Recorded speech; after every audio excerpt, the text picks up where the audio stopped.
The reality is players don't care. We all know this is nothing new to what we now know in modern football, and that for many players, the next step in their career, if it's for money or if it's for their own personal ideas, that is what matters the most. What drives them is what matters to them, and the current situation doesn't really matter with their current football club. But of course, like everything in football, your perspective changes your view in the situation. If you are, for example, a Newcastle fan, your view in Isak will change drastically to what a Liverpool fan would think of Isak. But then sometimes there's situations like Alejandro Garnacho situation, which I think even United fans and even Chelsea fans and everyone else can possibly all agree that it's not going very well for anyone involved there. So comment down below your thoughts on these situations, like and subscribe, and as always, for the best football prints or made by myself, use code Vizeh for 15% off all items. Let's get into the latter situation, as it's been talked about a bit less than what Isak has. Now, Garnacho, we've all known, has been looking on leaving, same case of Rashford, who's now left on loan, Sancho, Anthony, etc. Now, when Amorim came in, he gave, of course, Garnacho and Rashford a go, and then in December, both those two players were dropped for the reasons of having to earn the manager's trust again and being reinstated due to their performances and their work ethic and training. Garnacho was put back into the squad while Rashford wasn't, obviously, and of course went to Aston Villa on loan. Since that moment, it felt like it was always inevitable that when the summer came, that Garnacho would probably move on. And then came the end of the season in the Europa League final against Tottenham Hotspur and Bilbao. Garnacho was subbed on in the 71st minute, and at full time, he kind of made it a bit about himself, coming out in an interview saying that the season was, which it was, and that we'll see what happens because he's played in every round and was dropped in the final. And there's also his family, which I always find this really annoying with footballers when like their family gets involved like they belong in a situation. Like, no one asked you, mate. Roberto, his brother, posted online saying that he's been thrown under the bus. And this all came out that back in May, Amorim spoke with the players at Carrington,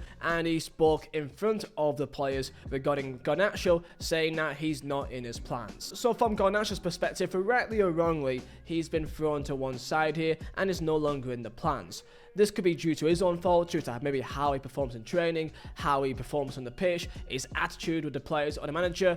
We don't fully know unless you're inside and out, but from what I've heard from inside sources, that he has been very much a nuisance. Manchester United, for the last near decade now, feels like it's been fighting with itself to keep a control of its ego and to actually feel like a football club that is together and not just everyone out for themselves. Garnacho is the epitome of out for himself, and if they want to move forward, I don't think he can be part of that unless if someone can get him on their side, which Amorim clearly won't. Now, throughout the summer, he of course made a few waves, of course posted online him wearing a Aston Villa Marcus Rashford t-shirt, probably in support and in spite of Amorim as well. And this is all coming out now again because of a Fabrizio Romano post just yesterday, reporting that allegedly Garnacho said, "Chelsea, or I stay here and don't play football for 6 to 12 months," as a message to Manchester United, which, as just an experiment, I would love to see what would happen if he simply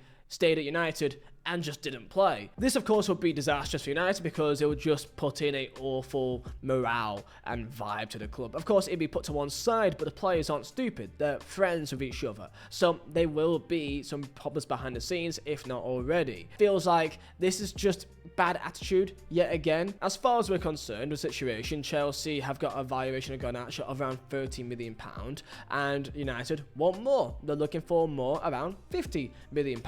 Of course, Chelsea are aware of the situation that Garnacho is no longer the plans. Chelsea are most likely lowballing United because reality is they know that he has to be sold at some point, so eventually they may just take what they can get. That's the game that Chelsea's playing. United is currently holding firm. He will go, but would it be under United's rule or Chelsea's rule? Then we have to find out. There is a part of me though that feels like, as a human level, like if I'm putting myself in Garnacho's shoes, it's hard to know without fully the context of what's happened behind the football club. But if you work somewhere and your boss has basically publicly ostracized you in front of all your colleagues, saying that you are awful and that you got a bad attitude and that you're basically sacked, you're gonna go find a new job, there's a part of me that would feel like, okay, well, screw you. And especially as he's young as well, it almost felt inevitable. But on a human level, I get that side of it. And one thing that is beneficial to United is that because of FFP, because he is an academy homegrown talent alongside Kobe Mainu, that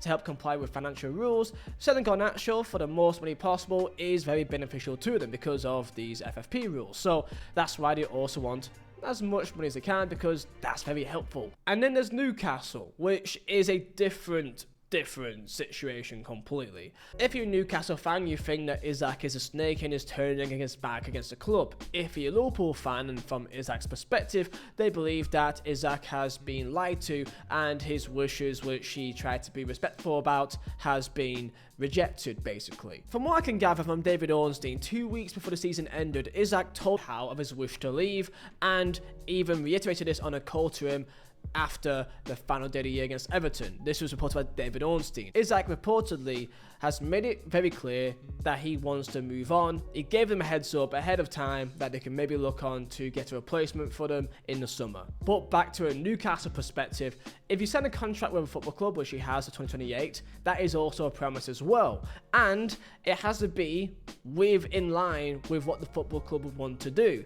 If they can get a replacement, which they've had a lot of struggle this summer, as we all know, Newcastle, if they can get a replacement, if that's Vizeh, if that was Sesko, which of course fell through in the end and didn't work out, if they get the replacement, then he would most likely be able to leave. Until that is the case, then he won't be going. Politics and games have been played out here. It appears that Isak is refusing to play, as reported this morning, stating that he's adamant that he will not play for Newcastle again and that he has no wish to integrate back into the squad. This for me is a step too far again, and again, if you're a Liverpool fan, would you really want this player at your football club? When you're seeing a player refuse to play, getting your head down, play by the rules, be professional. If he refuses to play for the club, I believe both should have their wages cut. Liverpool, of course, did put a bid for Isak, which is £110 million.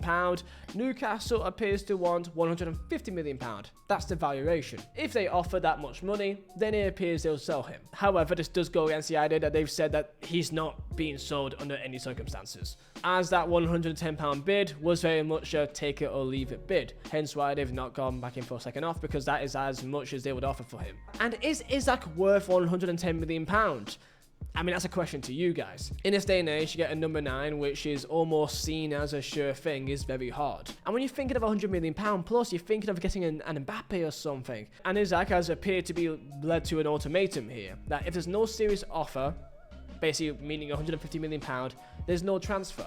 But basically, this ultimatum is, you're not going unless we receive what we believe you're worth, is the ultimatum for almost every professional footballer that has a contract. Despite what he may believe that he's been lied to by the club, that he's said that he wants to leave and he's not being able to leave, Newcastle still has the right to value the player what they believe he's worth. Isak, in no respect here, has no power in this situation. He's got 3 years left in his contract. Why sign that contract if you had no intention of finishing it? And if you did want to go, then make sure you put in a release clause of some kind, because if you don't, this is what will happen. And also one thing, he's actually not put in a transfer request as of yet. And there's maybe one side of this that maybe he would also get loyalty bonuses, etc., like little bonuses in his contract if he was to go and not put in his transfer request, which I find that also a bit snide as well. I saw just today the overlap came out speaking about the Isak situation, where Ian Wright, Roy Keane, Gary Neville, Carragher, basically all of them coming out saying that Isak basically downing tools is pathetic. The reality is you still want to make yourself appear like you still want to play football, appear to be professional. As a professional, you still perform to your contract, and whatever happens behind the scenes, that gets dealt with behind the scenes, but you still be ready to play. The idea of him refusing to play makes literally no sense to me, and it's more out of ego than anything else. However, this needs to be said, something very similar is happening over at Brentford, with of course Vizeh, who at the same time is also not at training for Brentford and is basically downing tools looking to get a new move. Football is typically full of hypocrisy, because if I say Liverpool fans, would you want a player which downs tools like he has done for Newcastle, you may also say to Newcastle fans, would you want Vizeh, that's also down tools for Brentford, to come to you? It's just incredible, isn't it? So if you're asking me what I think will happen, I really can't see Isak bouncing back from this. However, football has shown that fans could be fickle if you put the ball in the back of the net. but this seems like a step too far in my opinion. For the best of Newcastle and the club this year, I think having Isak leave would best suit everyone, because if he doesn't want to be there, then he's just not going to be felt welcome. So comment down below your thoughts, and I'll see you boys next time. See ya.